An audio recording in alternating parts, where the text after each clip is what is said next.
Hey guys, I'm Steven. I'm Giselle. And we are also known as Lover's Passport. And welcome back to another episode of Unfiltered Adventures. We are really excited to actually bring on some guests. They are the winners of our 30-day challenge. They grew from 337 followers all the way up to now they're over 16,000 followers. They work full-time jobs.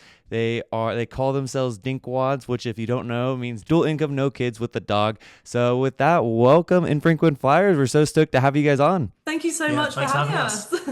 Yeah, this is a very special moment for me. I found you guys through the podcast. So no way, I didn't know that. That's so fun.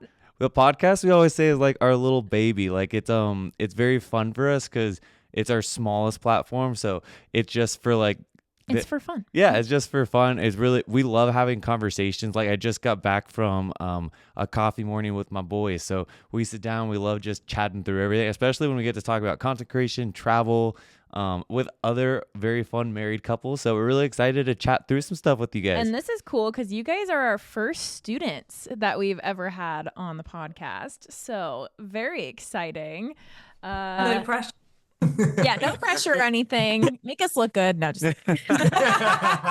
Well, first up, before we dive in, how did you guys meet? Through a mutual friend. So a mutual friend of ours worked with me in my old job. And then, I saw Ty. I worked in sports retail and Ty kept coming in the shop. So, we sort of met like that. And then one night out, sort of met on a night out and then went from there, really. that sounds eerily familiar. I feel like that's exactly our story. A mutual friend Night had a night out, and here we are. The mutual friends, and if you're sitting inside listening to a podcast, is your sign. You got to go have a good time. Go chat with your friends. Yeah. That's so fun. And then, how long have you guys been together? I saw you guys got married back in 2020. Yeah, so we've been together for coming up to 9 years now. Oh my gosh! Wow. How many years?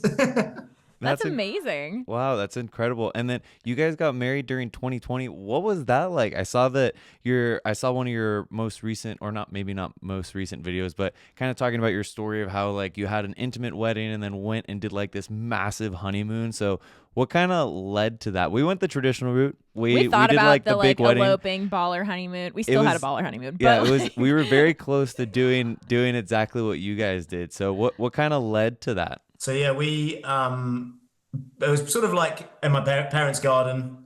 They've got like a small little garden, and we were both sort of sitting there one day at their house. So in lockdown, we didn't actually have a lockdown like you guys had. We were actually able to travel in Guernsey, but only in Guernsey. So you're able to like just go. For context, Guernsey is a really small island. So we basically shut the borders and we were able to live like normal. So that's so nice. California was like on a hardcore lockdown. Like they were the worst. We could go on walks around our neighborhood and that was it, like for a while. We felt for you guys. And then we were like able to just move, like go out and do stuff normally. We did have a short lockdown. It was only about 5 weeks, I think, short lockdown.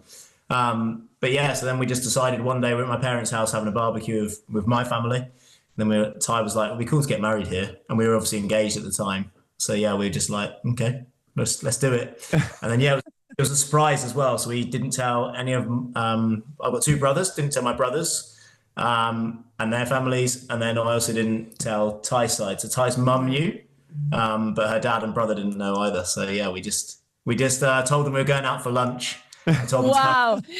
We're going to meet at my parents' house. We're going to go out for lunch somewhere else. So we did that. That's crazy. So we've only shot one wedding and it was exactly like that. Like it was a welcome or a like engagement party, but then they ended up getting married and the only people that knew were like the parents and us because we were the photographers and essentially they're planners, honestly. Yeah. And it was crazy. I've always been like, what if someone was like, no, I'm not going to go to the engagement party because I'm going to go to their wedding, and then they missed you getting married. You would. Yes, we only actually had our family there, so it was only 17 people, I think, in total, like just our near family. And then the next day we did like a barbecue with our mates. So we just sent messages and said, guys, we got married today, and picture of us being married. We saved a ton of money doing it like that, and then we just spent it all traveling the world. So where did you guys go on your honeymoon then? So it was actually delayed, hey? So we didn't go straight away. Because of COVID. Yeah. Right. Makes sense. I managed to get Ty managed to get a sabbatical from work, and I managed to get sort of like longer leave. And then I also worked for the first 3 months. So I'm a cricket coach. So I did that in Australia. So went to Melbourne for 3 months. Ty stayed behind for the start and then came and met me out there. And then, we started traveling after that. New Zealand first. Yeah, then Fiji, Hawaii, Costa Rica, Peru, Ecuador, Galapagos Islands, and then Canada. You'll like the tropics and then decided to throw in Canada. I know. That was actually a surprise for Ben. I booked it before I came to Australia and he had no idea the whole time. Oh, so this was like in April last year. Late April last year. And Ty was like, we're going to go to France skiing. And I was like, in April? I was like, there's not been I was like, either go to France and try and ski on grass or go back to work. So I was like, well, let's go to France. Surprises are my love language, apparently. But yeah, we were actually going to Canada. So nice. Oh, that's so fun. So many goodies. We have yet to be to a few of those places. Was there like one spot that you guys went on your honeymoon where you were like, this is where it is? We just got back from New Zealand, so we love New Zealand. But what about for you guys? Yeah, I think New Zealand was definitely our top pick. And Fiji, they're on par, but New Zealand, we also rented a camper van and we were there for 5 weeks just traveling around. And I was ready to sell the house and live in a van. Go live out your Lord of the Rings dreams, No, it's funny because we just got a flight drop literally 2 minutes before recording this for Fiji. And I was like, ooh, Fiji. Like, that sounds nice. I know. That is one spot we haven't been thinking. Yeah. So fun. Fiji was real cool. We did some like island hopping in Fiji. And just sort of like jumped around a few like real small islands. But yeah, it was a cool lifestyle. Really, really friendly people as well, which is really just like so welcoming. And then, we learned to scuba there as well, which was cool. Oh, yeah. I forget that you guys are divers. That's fun. You guys got to get out to French Polynesia. The dive you did. The diving. Like, we need to get it. It's your videos that keep popping up on the feed page. It's off like... Bora Bora, we went diving in Moorea, not Bora Bora, but I heard Bora Bora's got some cool diving too.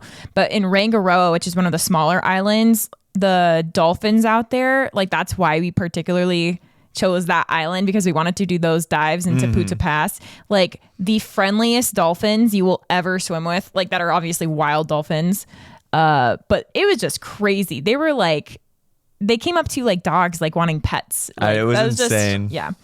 Highly recommend. Do you have a favorite spot you've gone scuba diving now that you've done it a little bit? So we did Fiji and then the Seychelles. But Fiji was definitely. But okay. So in Fiji, they were like, when we were learning, they were like, you're never going to find a place better than this. So you kind of. That's what they said about the Great Barrier Reef. Yeah. Yeah, the guy that actually was on our first dive, he was like, it's actually the average barrier reef. Honestly, though, it was very sad to see how much like the color and the coral was like dying, because we had to go really far out we were doing our beginners there. The first couple dives were like, meh, like they were okay. They were some coral gardens, but a lot of it was dead. The last day of our training, when we were doing like our final advanced tests and stuff, we went like on a 3-hour boat ride to the outer reefs, and those were still super healthy. But yeah, the inner reefs were kind of sad, which is why we wanted to do it when we did I guess it was 2 years ago. Wow. When we did it, because it's just getting worse and worse and worse. So the start of 2020, we were actually in Australia just with Ty's family, and we did some snorkeling on the Great Barrier Reef. Cool. But snorkeling in Fiji was better than the Great Barrier Reef, I think. Yeah, you're right though. Like, it's such a shame to see all the coral bleaching and everything. It's quite heartbreaking, really. Yeah, we will. All right. Well, we'll have to go book those thrifty traveler flights to Fiji. I know. I was like, it's like sub 700 for us, which is like a decent price. Nice thing about being in LA is all that's like a much shorter flight than honestly, it's like shorter than Europe for us to get over there. But anywho. Yeah. Well, with that, like, obviously we said at the beginning of this episode, you guys grew from like 300 to now you're at over 16,000 followers. So why did you guys start creating content? I'm always so interested when we see other couples like just start. What like you was, were already traveling clearly, but what made you want to do the travel page? Well, so we obviously had our sabbatical, and I have always been, unlike you, Stephen, my memory is shocking. So I have always just filmed everything. Amazing. So we had hours worth of footage that we weren't doing anything with. And we learned so much when we were away, just speaking to people, and we loved consuming content. And I was like, I reckon we could do this.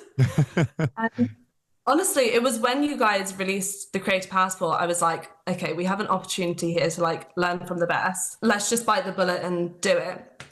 But yeah, a little bit as well, like for me, was we relied so heavily on social media when we were traveling. Mm-hmm. We didn't have anything planned. And so I was like, well, actually, we could give out some advice as well. And particularly in like Peru, we relied pretty heavily on it. Like, and all the little, like intricate little coffee shops and stuff like that. And the little bits like that, which aren't actually advertised in places. It's really like Ty does of pretty much everything. I'm just here for the run. But yeah, like, I was like, it's Ty, we need to start doing this. The only annoying thing was at the time we filmed everything in landscape. Oh, do we feel that? Yep. I used to do little travel recaps. Like, I mean, he had his GoPro, which is obviously horizontal, but before I started dating Steven, like back to when I was probably like 16, I would do little trip recaps for my family and friends on iMovie and just like stitch together really bad clips with some audio in the background. Like nowhere near anything good, but like they were fun to look back on. Yeah, that's so interesting that Ty's the person that because for us it was like the same exact story. Like Giselle in the beginning was it. She was the planner. She was the one that wanted to do the content. She wrote all the captions. She did all the posts, and I was over here like, it's just social media, like whatever. And then eventually, once I started seeing the momentum of it, I was like, wow, like this is crazy what you can do with it. And ever since we both like doubled down, so it's really cool to like flash back. It gives us it reminds us a lot of like the exact stage where we were before everything started to snowball. So I think you guys are in a perfect spot. I always say it's never been easier to grow and like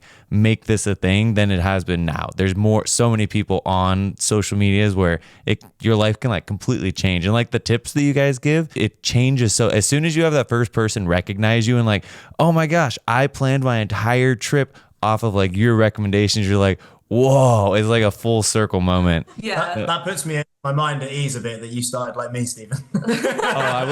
I was like completely against it. Well, I didn't have. No, he wasn't against it. He was just I guess not. You're right. So I was focused Steven on and other things. Yeah, Steven and I both had our other jobs, which I know you guys still have your jobs too, but like our hours were completely different. So like I worked 8 to 4 and he worked like 2 to 9 p.m. Mm-hmm. So a lot of it fell on me to do like after work.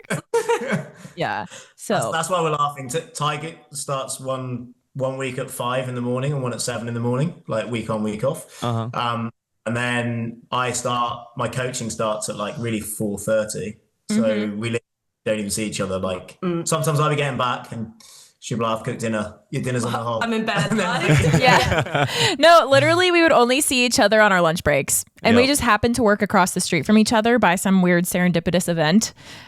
So he'd come into my work and we'd have our lunch breaks and then we wouldn't see each other all day. So yeah, crazy parallels. And how has it been like working together with your spouse? How do you guys separate jobs? Like obviously you said Ty does most of it, but do you help with, is it just like, okay, I need you to help me record this type of voiceover? Or how do you guys balance all that? Give some advice to the Instagram husbands out there. Ben is a good sport. I'll be like, I've written this script. I need you to read this for me for a voiceover. But no, yeah, like Ben said, I kind of do take on a lot of the creative side of things.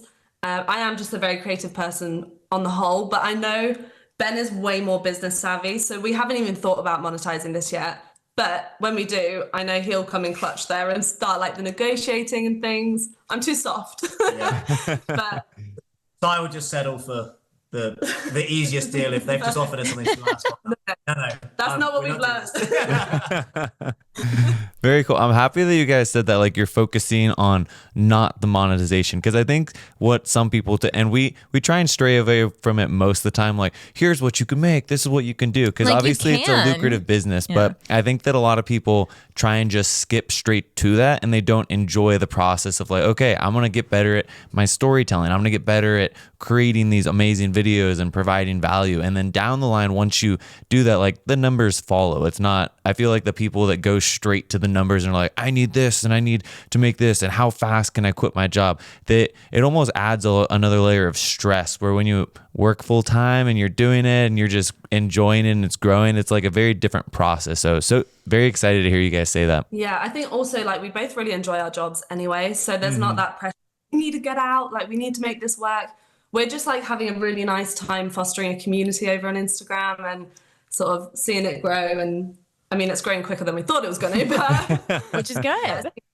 I was still like hesitant, like when we started the course and everything, I was still like, I don't know, like, and also a little bit of that is like an island like mentality, where like we're a small island of 65,000 people. I'm like, how 2 people from 65,000 going to make it in this big world where most people, like, especially on the course, most people are actually American anyway. So it's like, well, look, we're not competing as such, but like these guys are going to obviously have a bigger reach than us. So even like till we started it, I was like, Ty, I was like, oh, I don't know. And then Ty was like, no, we're going to do it. It's so interesting to hear that every single person that we've talked to is like, oh yeah, it's my husband, or oh, my boyfriend doesn't want me to do this. Or it's so interesting to hear that, because I was in the same spot, like, why are we like this? Why don't we I'm waiting for the moment where it's like a husband's like, oh yeah, my wife is the one that doesn't want to do it. It's so interesting to me to like look at that framework, because like I said, I was in the exact same shoes as you. And even talking to people from the course, I feel like a lot, that's always the hesitation on some of the one-on-ones, or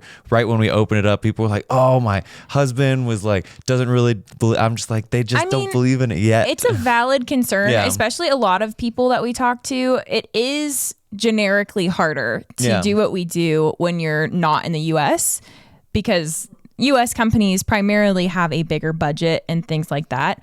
But I think you guys are a good example of like, you clearly can grow an audience. It doesn't have to be an American audience. You don't have to be based in the US. You can do it from anywhere.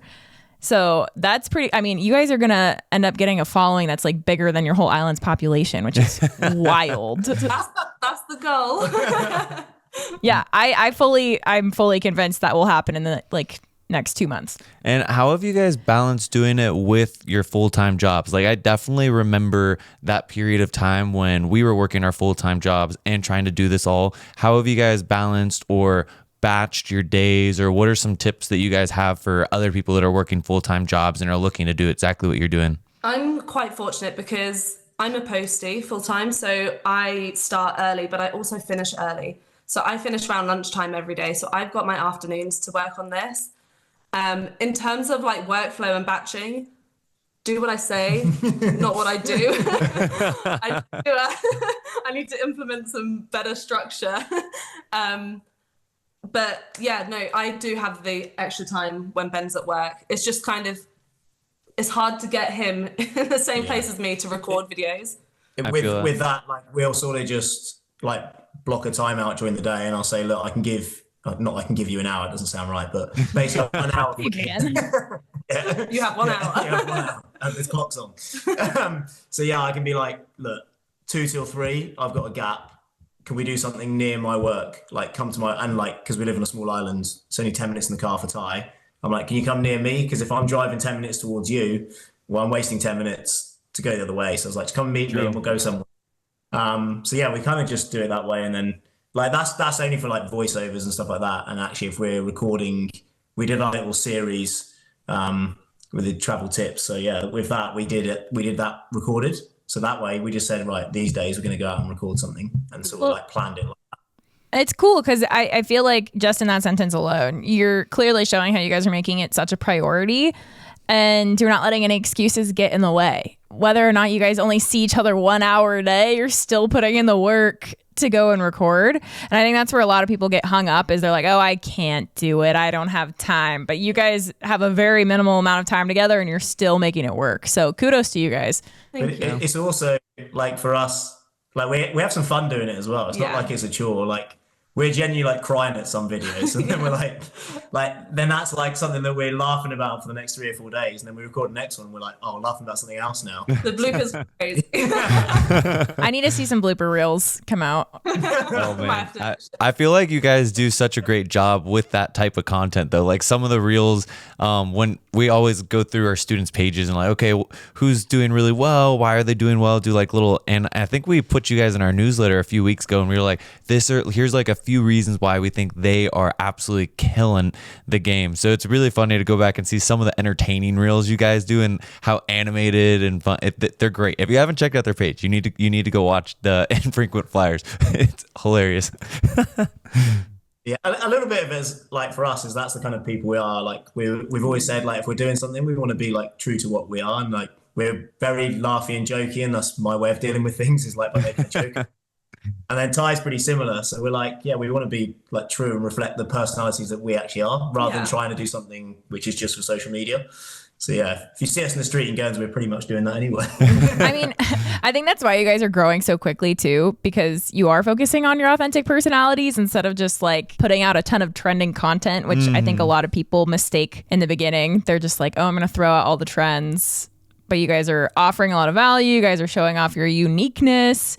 And yeah, I guess, do you have any advice from your personal journey so far to anyone who is just starting out? Because I mean, you guys started with what? Yeah, like 300 followers. Yeah, I looked at a screenshot. It was like April 15th. You guys had 300 followers. So that's like 2 months ago. You've just grown, and from like not knowing much to where you are today. If there's any like nuggets. Yeah, so I think the big thing for us is we analysed what was out there, and like Ben said before, when we were planning our travels, we relied heavily on social media. And I saw all these solo travel girlies sharing their tips, but I didn't see much about couples traveling together or pairs. So we made a mini series called Travel Together, where we just shared our tips about traveling successfully as a pair. And the intro reel for that went off. It got like 417,000 views, and it converted over 9,500 followers. What? That is insane. That's a great conversion. Oh my gosh. Like I feel like a good conversion, like an average is 1,000 followers per million views. That is absurd. I don't even think I've ever heard a number like that. That's amazing, you guys. I did the math. That was like one follower for every 44 views, which is damn crazy. Wow. Yeah. So, but I think the key was we had that intro video, and then we actually did follow through, and we created the series with some really good tips that we would have loved to hear before we went on our travels. So I think we just found the gap in the market and ran with it. That's incredible. That series was like accountable as well. So we had something that we were like, right, we need to do this, and actually then go with it as well. Yeah. I think that's one thing people don't they try and overcomplicate it. I'm like, do you see so many like people that are already performing really well? Go and look at what's performing really well. Like you said, analyze the market. And we always say you need to treat it like almost like a business. Like if you're going to launch a new shoe brand, you analyze the market, right? What's out there? What are people missing? Where's my little gap in the market? It's no different than when you start a new account, I think. And since you guys branded yourself so well and you're very memorable in the type of content that you guys create, I think that's what led to so much of the success there. When we were looking at handles, there were two priorities for me, and one of them was being memorable. And the other one was that it was available across like all of the platforms. That is so mean feat. That's hard. Oh my gosh, there are so many great handles that are taken by like dead accounts. I know.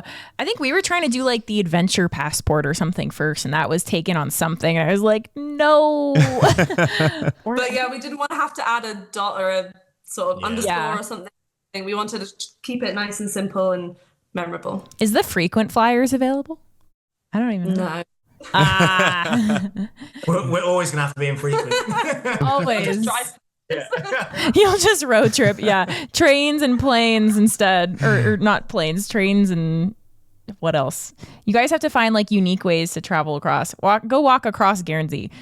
I know that guy that just ran like the whole Horn of Africa. I don't know if you saw. Well, did you see Kara and Nate? I don't know if you guys follow Kara and Nate. They're travel YouTubers, but they walked across like the whole state of Rhode Island, which is like pretty big. I think it took them 18 hours or something. Wow. But that'd be a fun idea. I don't know how big that is. You can do a walk around Guernsey in like a morning. So. Oh wow. That's small, document it. And where did you guys grow? Did you guys? I'm assuming you didn't grow up there. You guys moved there. What drew you to this island? So I actually grew up in Guernsey. So Oh, really cool. Dad's from Guernsey, and my mum's actually Swiss. Okay. So they met working in Guernsey, and then I grew up and did all my schooling in Guernsey. And then when I got to uni, I went to the UK. And then after the UK, I lived in Australia for 7 months playing cricket. And then I came back to the UK and then came back to Guernsey after that. Whereas Ty's actually a little bit different. Yeah, I was born here, but I moved to Australia when I was 2 years old. Oh wow. So I lived there for 8.5 years, got my passport. And then, yeah, my family moved back to the island. So, yeah, been here since, but it's cool. a great place to live. It's very safe and everything. Yeah. We do love it here, but... Last night was like a lovely sunset. So we just went down the beach, had dinner on the beach with some family who were actually over from New Zealand, and they were like, God, we could live here. This is incredible. And we were like, house swap? That's funny. It's like a really safe place. And so, yeah, that's what makes it hard to move away from Guernsey. There's plenty of pros. The con is in the winter, it's a bit bleak, but actually in the summer, it makes up for the winter. Yeah. Bit of cabin fever in the winter. Anytime I go, so my dad's based in like 30 minutes outside of London. And anytime we go visit, it's always in our slow season, which is January to March.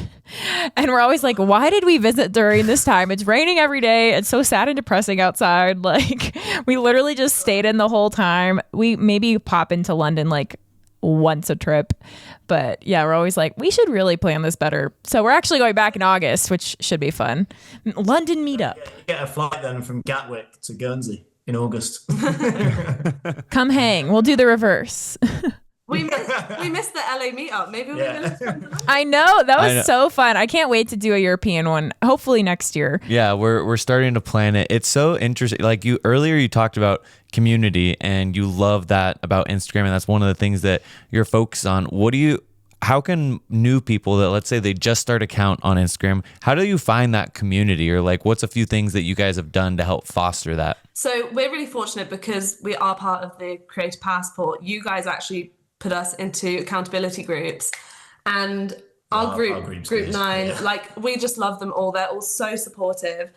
But I mean, if you're doing it on your own, I think it's really important to reply to comments and DMs. We've had people reach out to us who aren't part of the course yet.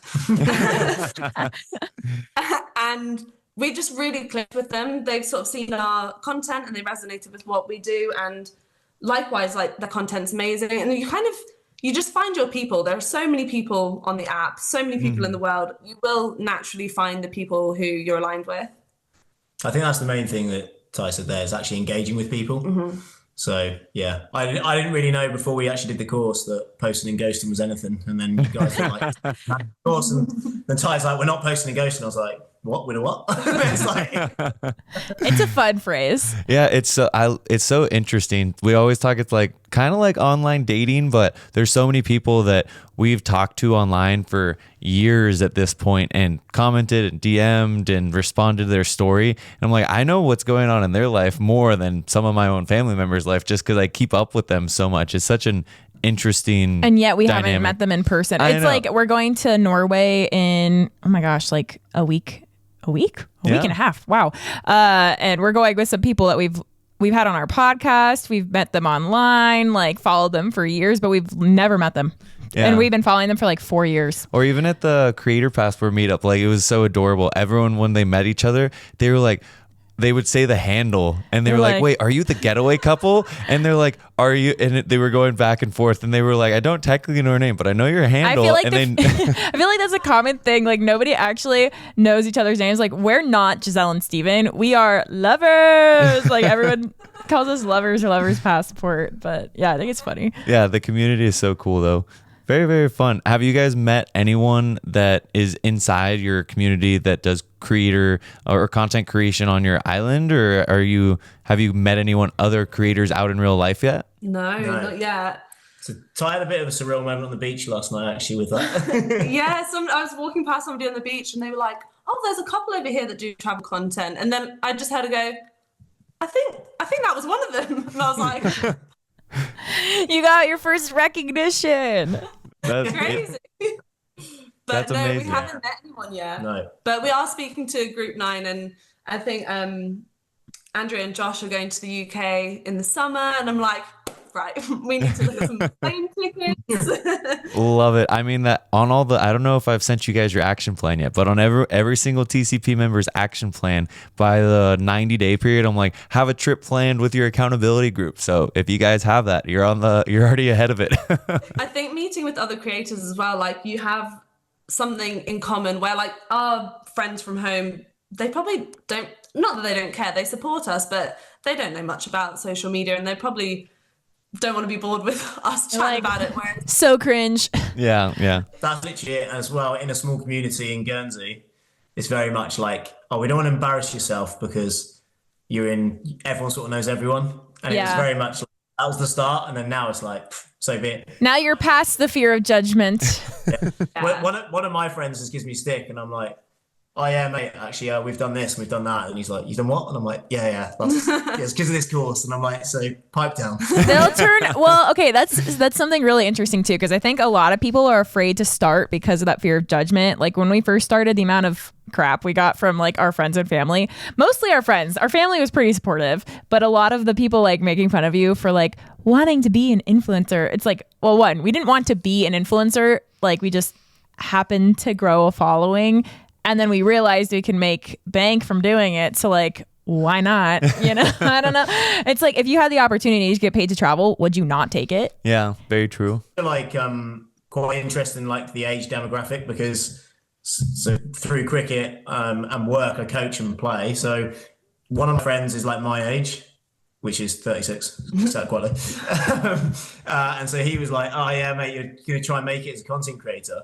And then the lads that I coached at 18 are like, oh, Ferbs, we've seen this. This is epic, what you put up the other day. And it's like so different. And there's not that much of an age between like those two people.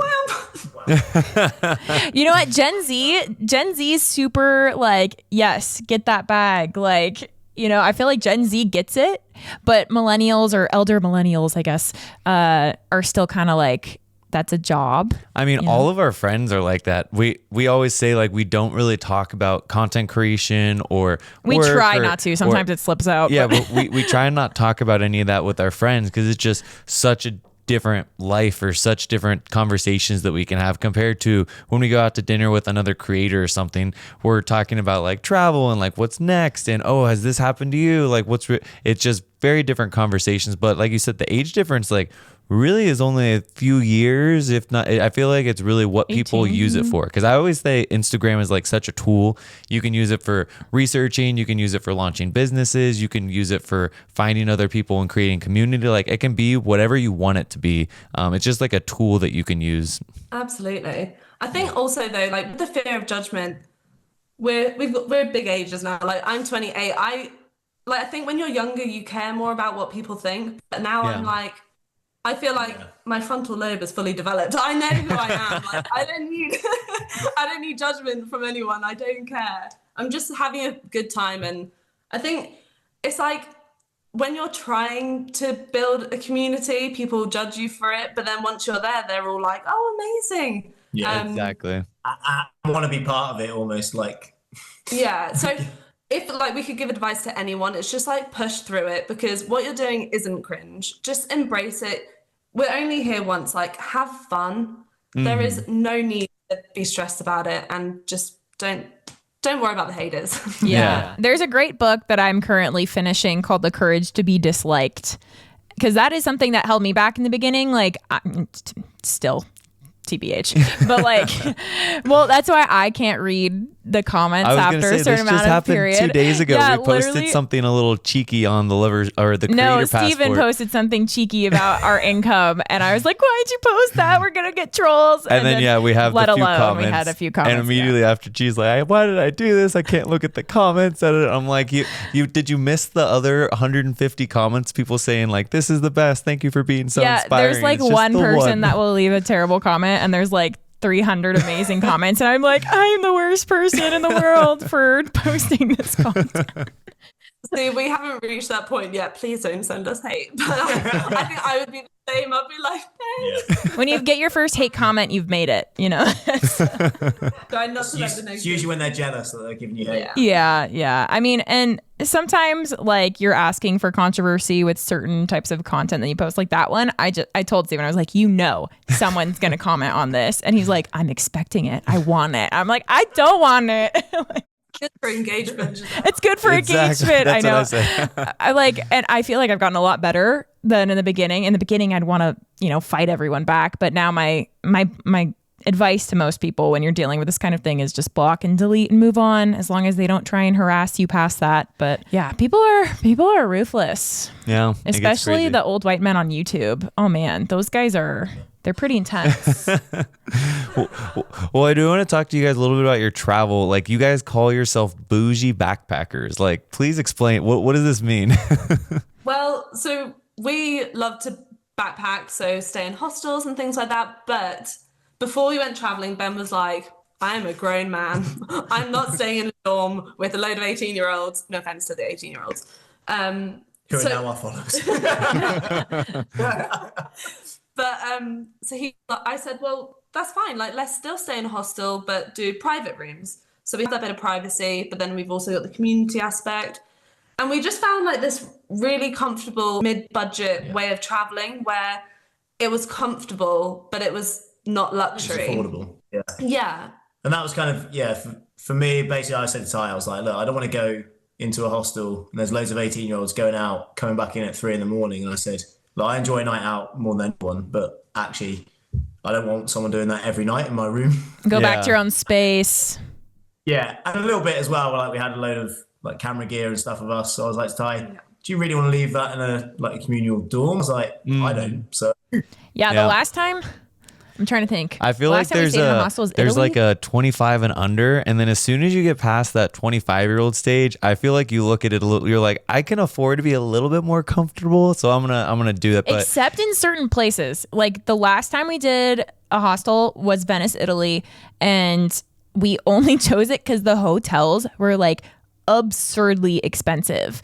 Like at least $400 a night to stay there, regardless of the hotel. I think we were just there like peak bad time, but it was for a client. So like we had to go and we had like a price quota or we get a budget. We get budgets basically for like travel budgets. So we were working for a cruise line. They give us a stipend for your flights and your one night hotel before. And we were getting there a couple days early. So I was like, I'm not going to spend like $2,000 on 3 nights at Venice. Like that's not happening. So we ended up staying in like a dorm with I think like 6 other people. It ended up being fine, but the nightclub was definitely like thumping down below us and stuff. And I was like, you know what? We saved a ton of money. It's fine. We'll sleep in these like bunk beds and got the locks for the camera gear and stuff. Yeah. So I appreciate that. I feel like we're in that stage now where I don't know if we would say that we're backpackers, but we're definitely a little bit more bougie. I think there's definitely a time and place though. Like we're absolutely not knocking dorms because they are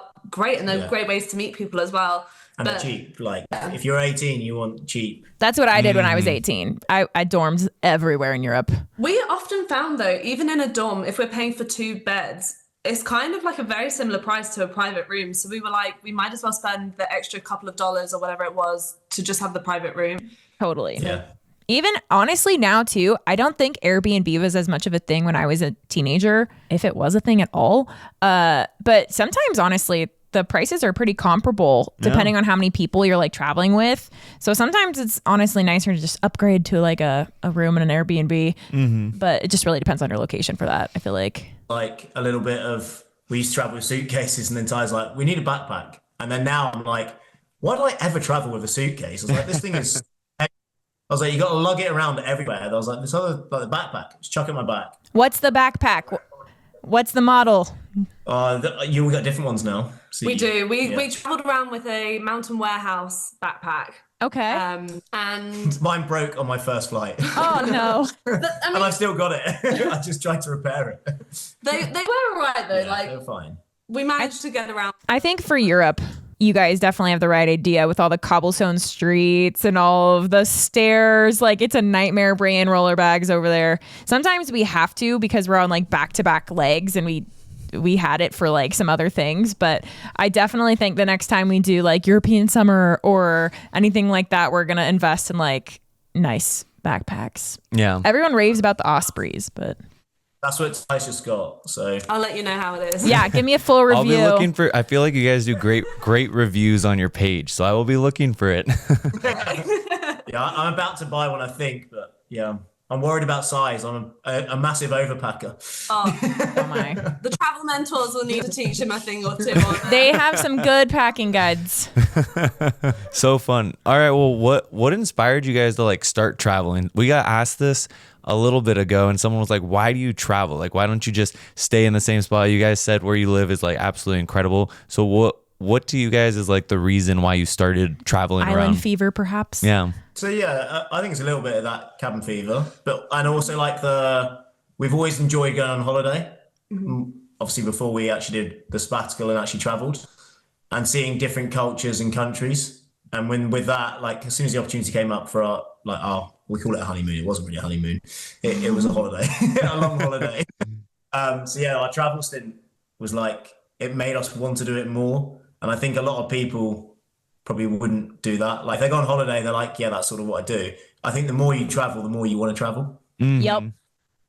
Also, like my parents traveled around together when they were younger. So when they were in their 20s, they traveled for a year. And I always grew up hearing their stories and looking at their photos. And I just always craved doing that as well. And it wasn't until, we'd been together for years. And then COVID happened and I was like, what are we doing? We're literally stuck on the island at that point. Yeah. But that was sort of the turning point because COVID was a bit where we couldn't get off. And it wasn't just a case of going, right, we can just go and get the next flight. But we were actually like, geez, we're actually stuck. We needed a holiday. And the more we were restricted to not have a holiday, the more we wanted a holiday. So we just spent it. That's so funny. I really do think that COVID was such a catalyst for so many people's relationships and their travel bugs. Yes.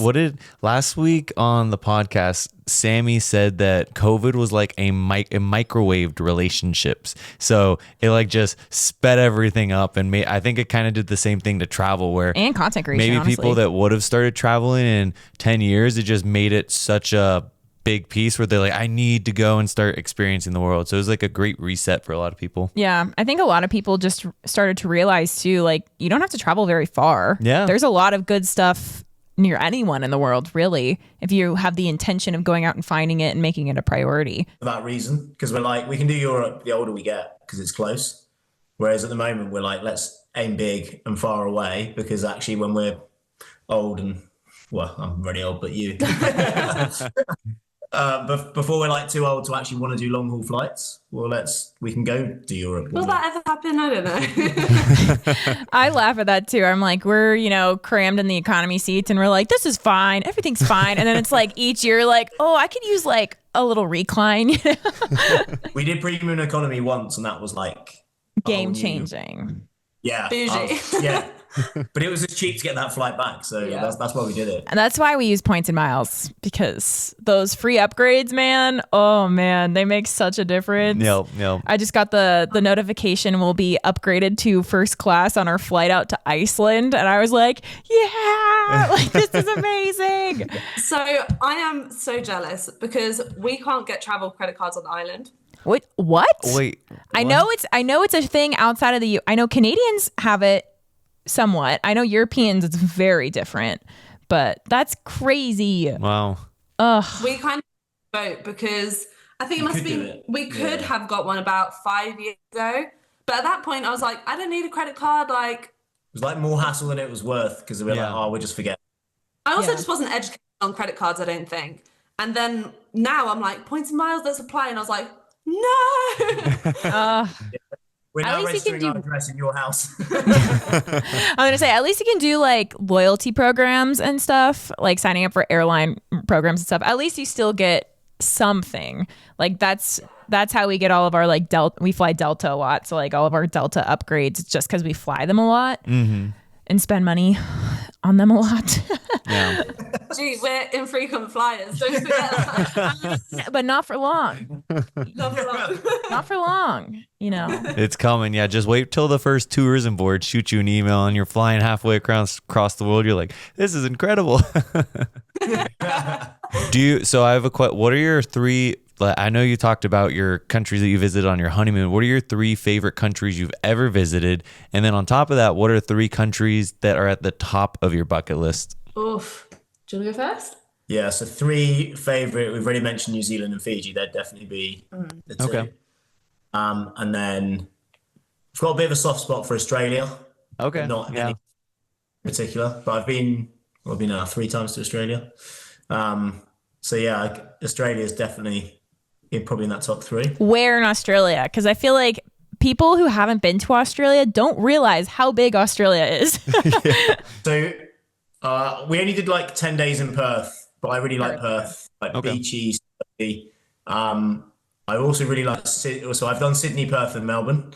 And Cairns. And Cairns, yeah. But then my last stint was in Melbourne, and strangely, I didn't think I'd like Melbourne being a city. I quite like the coast, I quite like the beach and surf. And actually, I really like Melbourne. I like the sort of like bars vibes, the city vibes, whereas you didn't like Melbourne as much.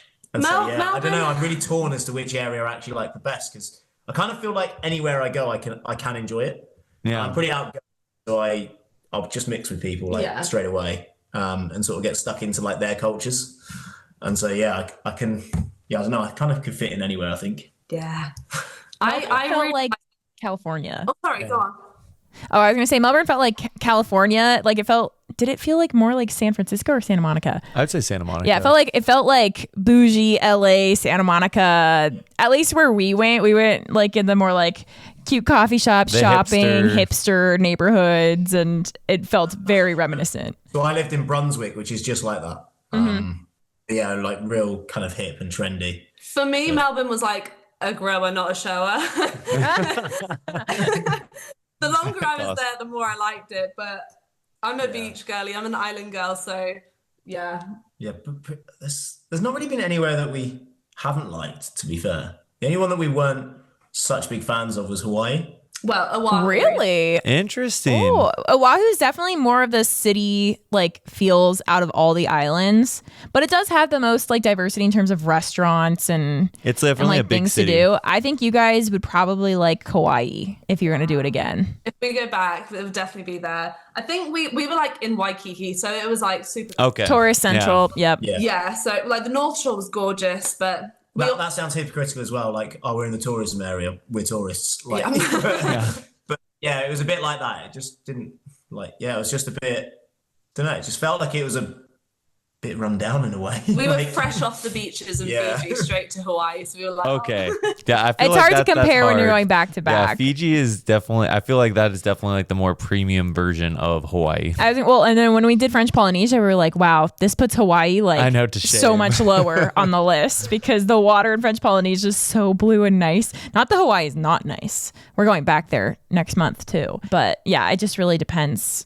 I feel like Hawaii's got like certain beaches that are really, really nice. But as a whole, French Polynesia is just like everywhere is nice. Speaking of French Polynesia, that's probably number 1 on the bucket list. Okay.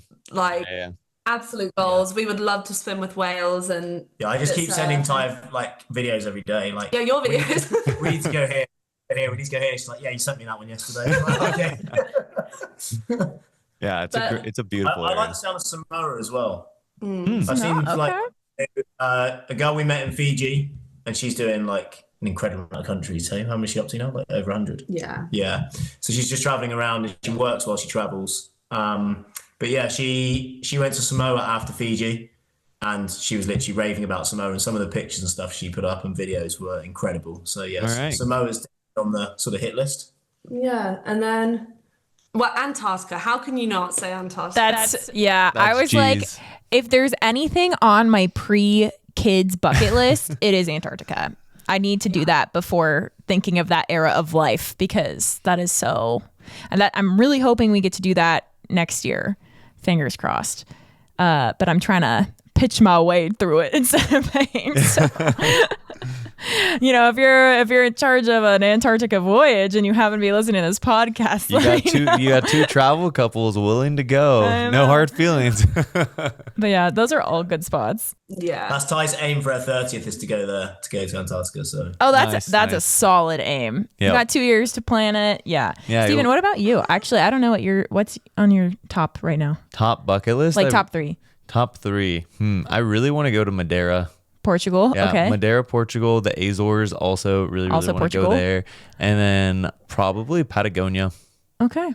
Do a lot of hiking, climbing up We've there. planned Patagonia twice and canceled it both times for various reasons. And so we're going to like, go eventually. it's got to happen. We're going to try and pair it with Antarctica because they're literally right next to each other. Yeah. So. All right. Last question.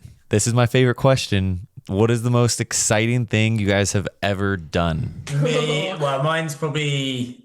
I think I said it on one of the Zoom calls we had. We're swimming with bull sharks. In Fiji. And we weren't qualified then either, so we weren't qualified scubas. That's what made us. Want a scuba? Wow. Oh, nice. Dude, if I didn't have my scuba license and I went swimming with bull sharks, man, I'd be shitting my pants. Like, Honestly, they were Felt like incredibly safe. Yeah, definitely. And you had like a diver like with you. like a safety diver. Yeah. So you had one per 2 people, and then you also had like 5 other divers down there with you as well. Like they were checking all your gauges and everything. I'm not sure how they're going to stop a shark, but Wow. Have you seen I think we might have chatted about this before, but have you seen the people that people redirect that the shark? They just boop. It's crazy. If a shark's coming at you, just boop them. I'm like, does that actually work? If My hand's gonna go in their mouth. If I'm face to face with a shark, will this work? but actually, the island we did that on was Mantaray Island Quatar Island in Fiji. And actually they had, in the evenings, they did like education on sharks and shark behaviors, which was really good. And they were actually using that as a case study. So they filmed absolutely everything and didn't let anyone have any of the footage. And they said that's actually for us to film and see shark behaviors and how they act and everything. Like research purposes. Yeah. And so that was actually really educational, which actually, Ty just said it then, sharks get really bad. They do. There's so much miseducation about I feel like anything to do with the ocean. There's so many things that more people need to be educated on. And even down to I wasn't aware of it when we first went free diving with sharks off the North Shore, actually. Like even just the presence of companies taking people out for cage diving, like the fact that you need a cage just reinforces the fact that they're not safe or whatever. But in reality, you really don't need the cage. Jaws the movie just ruined it. No, literally. We went out with a company called One Ocean Diving, and they were saying because of Jaws, there's so many misconceptions about sharks and especially the different species. Now, obviously, you want to be safe when you're diving with animals I personally, as a diver, would never want to go shark diving with great whites. Hell no. But if you're around tigers or those are just more unpredictable animals, you are entering their territory. So there's obviously inherent risks, but I think the bit one of the things they told us in that education piece was that all their sensors are in their mouths. So actually, when they bite a surfer, they see something dangling in the water, flapping around, because you usually do on your board, she's sitting on it. And then actually they're like, oh, it attacked a surfer. Well, actually, no, it didn't. It went to put the surfer's leg in its mouth to see what it was. And actually their bite's so big, they didn't realize their power. They bite their leg off. And then but actually all they're doing is like a kid puts something in their mouth when they're growing up, to see what it's like. That's a great comparison. So interesting. Yeah. Which is quite interesting. All right, Ty, what about you? Is yours the same? No, I did do that. But I think mine would probably be 2 years ago, I shaved my head for charity. Oh, okay, cool. Yeah, so it was just a really humbling experience. It was people were saying I'm brave, but I didn't feel brave. I was raising money for a local oncology unit, and the people who were having cancer treatment, they're the brave ones. I was just doing what I can to raise money, and I donated all my hair as well. So for context, my hair was really thick down to nipple. And I raffled off tickets for people to cut ponytails off my hair and had people at work do it. So yeah. What did you raise? So cool. Yeah, I raised £7,000. Wow. That's so cool. I think that's the first time anyone's ever said something like that to that question. So really cool. I love that question because it tells you, I feel like everyone could go so many different ways, and it's very fun. So cool. Thanks for sharing, you guys. And thanks for coming on. I was going to say that was actually just before we went traveling, and backpacking with no hair was spot on. It was so easy. The maintenance required. That is one thing that is so true. Like actual backpacking, like when we're out in the backcountry, my hair gets like so knotted and disgusting by the end of like day 5. You're like, oh man, can I even brush this out? Just do the buzz cut. One of our friend that actually introduced us, she had shaved like half her head as like a punk statement in high school, and I was like, I mean, I could shave half. I don't know about the full thing. Yeah. All right. Well, thank you guys again for coming on. If you're listening to this, where do you want to send them? To your blog, TikTok, your Instagram? Where should they go follow you guys? So you can find us on TikTok and Instagram at The Infrequent Flyers. We're currently building a website, so it will be theinfrequentflyers.com. But we're getting there slowly. Perfect. Well, I'm very excited to see where you guys started in April and then where you'll be by the end of the year. I think, if you're listening to this podcast episode, let's get them to 20K. You guys might already be there by the time the podcast episode airs with how amazing your content is. But thank you again for coming on. If you guys are listening and you want to find more of the content, like they said, at the Infrequent Flyers on Instagram and TikTok, go send them a DM. Tell them what your favorite part about the episode was. And don't forget, the best way you can support this podcast is sharing it with another friend. If you think there's someone that could learn something from this episode, from what Ty and Ben have shared with us, please share it with them. Give us a 5-star review on Apple Podcasts or Spotify. And with that, we'll see you next Friday with another episode of Unfiltered Adventures.